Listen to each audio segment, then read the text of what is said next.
Welcome to all the Gemini rising signs of the zodiac to your horoscope for the month of October through the lens of astrology. I'm Cosmic Girl. Trust you're doing well and thank you for joining me here. We're going to jump straight into it. We're going to be focusing in on what your chart ruler Mercury is up to in the month of October. Transits, aspects Mercury is making with other planets, the new moon and the full moon. Let's get to it. To do the things that we love, almost unfortunately, seems to be like an exchange for it. Doing things that bring us so much pleasure, it's like at the cost of something else. And this is what could be on your mind on the 1st of October with your chart ruler Mercury squaring off with Jupiter. I love doing this, but I've got a job to do, so I can't go to the beach. I really love my partner. I know I want everything to be rosy, but do we have jobs to keep the leisure train going? So the 1st of October can be all up in your head. And the challenge here, because it's a square, is what's the cost of love? What's the cost of fun kind of day? So you can be weighing up, if you will, the validity of your heart's desire on the 1st of October. So not a particularly easy opening to the month. On the 6th of October, your chart ruler now moves into Scorpio, into your 6th house until the 29th of October. Fairly quick transit. So the opening of the month on the 1st, what's it going to cost to keep the leisure train going? What do I have to do to keep pleasure and joy in my life? What do I have to do? Well, on the 6th of October, moving forward to the 29th, you'll have your eye on the prize and know exactly what you have to do to keep the pleasure train going. Because now your chart ruler Mercury is in the house of work. So Mercury in Scorpio, the 6th house of work, labor, the daily grind, the daily round, will have you sharply focusing in on getting a job done. So you'll be the star in the workplace kind of transit when Mercury is in Scorpio from the 6th of October to the 29th. You also have another planet in the 6th house of Scorpio, and that is Mars, the ruler of this zodiac sign. So Mars is all about rolling up his sleeves and getting a job done with precision, executing well-laid plans. Mars is very good at strategically getting a job done. So now that your chart ruler Mercury is here as well, and Mars is here, this is where you could get support, get some extra help, if you will, whether that's through services, co-workers, or even within your workplace. There's more work available for overtime, so you can start paying off debt or clearing out debt so you can start paying for a holiday that gives you joy and pleasure. That kind of transit. So now Mercury will have you more than prepared to get your hands dirty to get what you want. You will be excellent at scheduling, timing, and routine from the 6th to the 29th to do what you have to do to get some sort of emotional security with this transit. And that could have a lot to do with your work and how your body is responding in kind. Health is wealth, so also be aware of when to take the foot off the gas pedal with this transit with Mercury in the 6th house, because it is in the 6th house of accidents and injuries. So don't go going overboard with that overtime that you're getting offered. Know your limits kind of transit when Mercury is in the 6th house. But really good transit for you because Mars is also here, and Mars gives you the energy. You know, you want what you want, You want pleasure and joy, let's just get down to it then. Really nice transit. Mercury and Scorpio with Mars here as well from the 6th to the 29th. Go get 'em, Tiger kind of action mode now. You're focusing in on whistling while you work. On the 7th of October, we are having our first lunation of the month, and it is a full moon in Aries, lighting up your natal 11th house. It's at 14 degrees, and your chart ruler Mercury is squaring retrograde Pluto. Very interesting. When you get an offer or an invitation, it may be all too good to be true, but this full moon is like, I'm going to go against what I know I should be going against kind of full moon. This can be going out to an event or booking that holiday that you really shouldn't be indulging with, but it's going to be too hard to resist. It's that kind of full moon on the 7th of October. When there is excitement in the air and electricity in the air, we can get lost in the sauce very easily, influenced by others. This is like having a salesman pitch a good pitch, and you shouldn't take on that finance. It's going to take you 10 years to pay it off, but you just can't resist it. It's that kind of full moon on the 7th of October. We know we shouldn't, but there's just something about this full moon that our impulse and our passion is running so high that we just get lost in it. And we know we shouldn't. And so it can feel like a pressure on the 7th of October to conform or do something that we know basically goes against our moral and ethical compass. It's that kind of full moon on the 7th of October. So when we want what we want, just remember there's going to have to be a day that you're going to have to pay the piper. It's that kind of full moon, especially because your chart ruler Mercury is squaring off retrograde Pluto. There's something about this full moon that you're in conflict with, and you may go, oh, I'm overthinking it. Just enjoy the moment. Just book the holiday. Just go out. Just enjoy yourself. But it's like that tug of war. And if you are struggling with going, oh, look, I'm doing it just for the sake of doing it, then trust your instincts about that is the warning here on the 7th. Interesting full moon for you. So from the 7th to the 20th of October, after that full moon in Aries, Mercury isn't making any aspects with other planets that are really, really big. So you're just chugging along, working, getting your head down, getting a job done, doing what you need to do. And on the 20th, your chart ruler Mercury conjuncts Mars.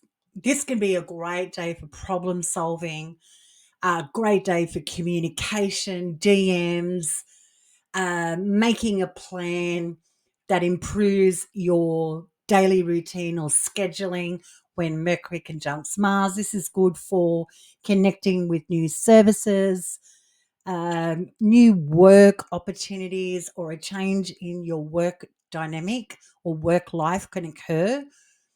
Something about work is coming into sharp focus on the 20th when your chart ruler Mercury conjuncts Mars. And you might find yourself very buzzy, like emotionally buzzy. You could be extra psychic on this day as well with Mercury conjunct Mars in Scorpio. Discovering new discoveries. Information comes very easily as well on the 20th with Mercury conjunct Mars in Scorpio. So this can be like a skeleton out of the closet, a secret being exposed. It's a lit day, if you will, on the 20th with Mercury conjunct Mars. The next day on the 21st, we have a brand new beginning, new moon. And that's what new moons are. They're brand new beginnings. So something is just taking shape. It's a new intention, a new start. And this one for you is in your natal fifth house of pregnancy and intimacy and sex and romance and recreational and leisure pursuits. It's a house of joy and pleasure. And you've got a new beginning here with the new moon in Libra at 28 degrees. This could be a new contract, a new social setting, a new hobby. You could be taking a romantic connection to a more official stage, like proposal of marriage or more commitment with this new moon in your house of relationships and romance. I like this for you because your chart ruler Mercury has been working really, really hard in the sixth house with Mars of work. And on the 21st, it's like something new's happening here that gives me a lot of inspiration and excitement. And in Libra, that zodiac sign is excited about social connections and relationships. So you're developing, you're just starting a new relationship with pleasure and joy and infusing your daily life with balance and harmony, whether that's through a romantic connection or a hobby or maybe planning a pregnancy or hearing about one. Something can grow and flourish that feels more equal and more in flow when it comes to your sense of enjoyment. So I like that on the 21st. A new plan to enjoy life. No matter how you cut it, we need joy and pleasure in our life. And on the 21st, that becomes a big focus for you. On the 22nd, we now see the sun ingress into Scorpio, joining your chart ruler Mercury and Mars. So that natal sixth house, it's like a stellium now. It's 3 or more planets in one house, natal house for you. So the sixth house gets amplified now by the sun, but it's getting louder. And that is the work, services, labor, the daily grind, the daily round is getting infused with a lot of heat coming from the sun. So this is about keep on showing up kind of transit with the sun in the sixth house. This is about responsibility. This is about taking ownership and leadership of your schedule and your routine for 4 weeks from the 22nd of October to November 22nd. Can get very, very busy with the sun here in the natal sixth house for 4 weeks. We also have Neptune retrograding back into Pisces, into your natal 10th house until the 20th of February next year. So Neptune is now back in the natal 10th house with Saturn. They're both retrograde. Very interesting for you because Gemini rising signs with Neptune back in the 10th house. It's going to take the patience of Hades, if you will, to emotionally disintegrate and separate from old ambitions and career paths, because it's in the natal 10th house of your career and ambition. And Neptune has been in that natal 10th house for you as a Gemini rising signs for over 15 years. So this is a 15-year story now starting to dissipate. And with Neptune dissipating ambition and your career, you get an opportunity to set your visions towards something that's emotionally fulfilling. If you are a Gemini rising signs listening out there that go, excuse me, I like my career. I know exactly what I'm focusing in on with my ambitions. I'm not going anywhere. Then Neptune is going to give you imagination to go further, how you can further your prospects. This is extending your reach further than you have ever done before in regards to capitalizing on your ambition and your professional industry.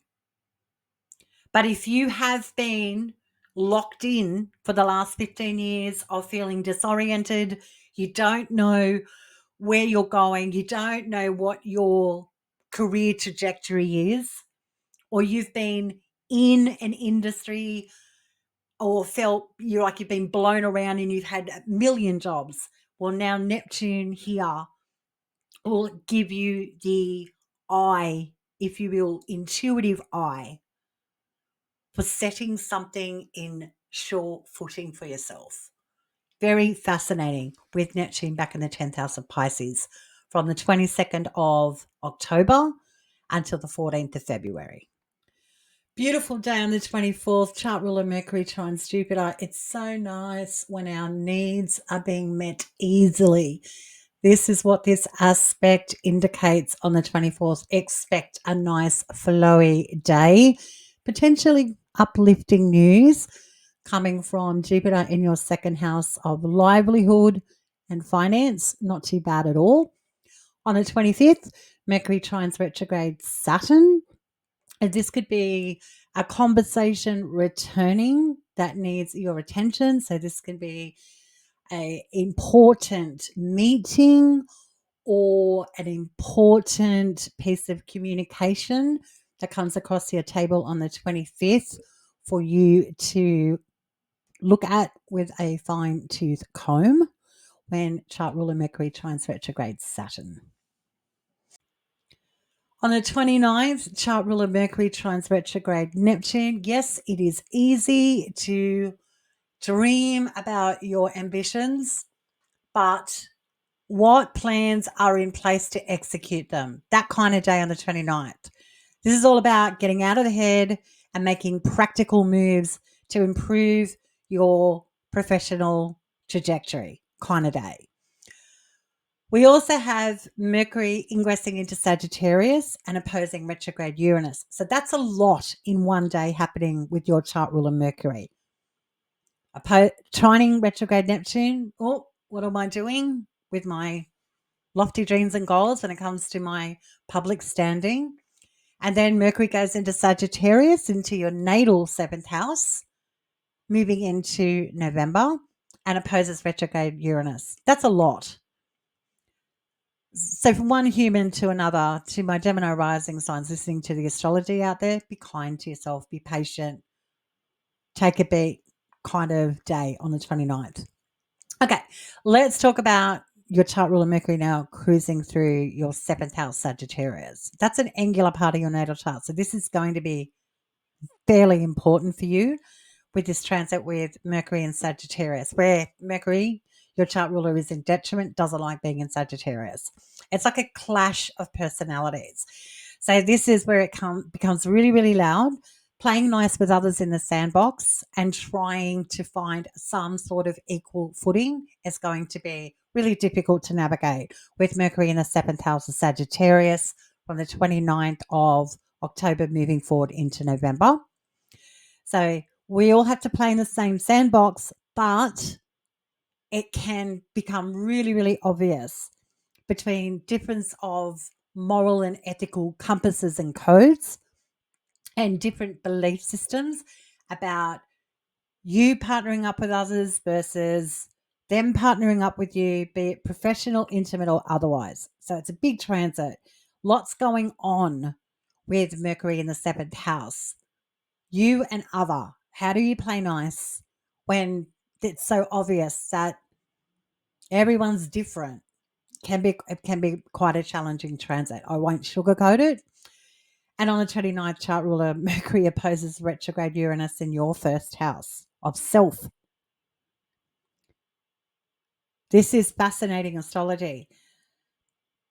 So relationships in your life can see basically the wear and tear on you. So this is like friends or people that you connect with, whether intimate or otherwise, can see that you're going through changes and it's maybe wearing on you, or you could be in two minds about a commitment, a contract, or an agreement. So it's a dynamic day on the 29th. Mercury trining retrograde Neptune, Mercury ingressing into Sagittarius and immediately opposing retrograde Uranus.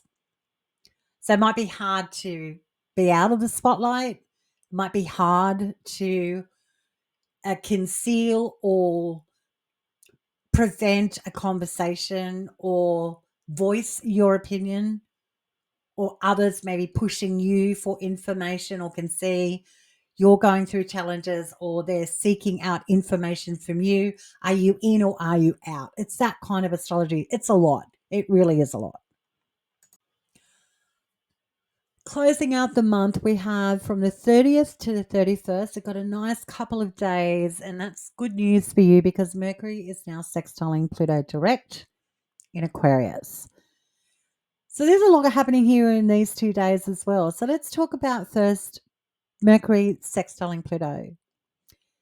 I like this for holding hands and skipping together with someone, be it intimate or otherwise, towards a new future. Whether that's planning to travel, practice a new daily routine that improves the harmony between you and other, and looking towards the future with more optimism, especially now that Pluto's direct in Aquarius in your ninth house of expansion through mind, body, spirit, and soul. So, really nice way to close out the month from the 30th to the 31st, where you are more than happy to skip into a new future with more optimism. Really nice astrology ending the month, Gemini rising signs. Thanks for tuning in to your horoscope for the month of October through the lens of astrology with your cosmic girl. Trust you have a fabulous month. Happy Halloween to all that celebrate it. And until next time, Gemini rising signs, stay cosmic.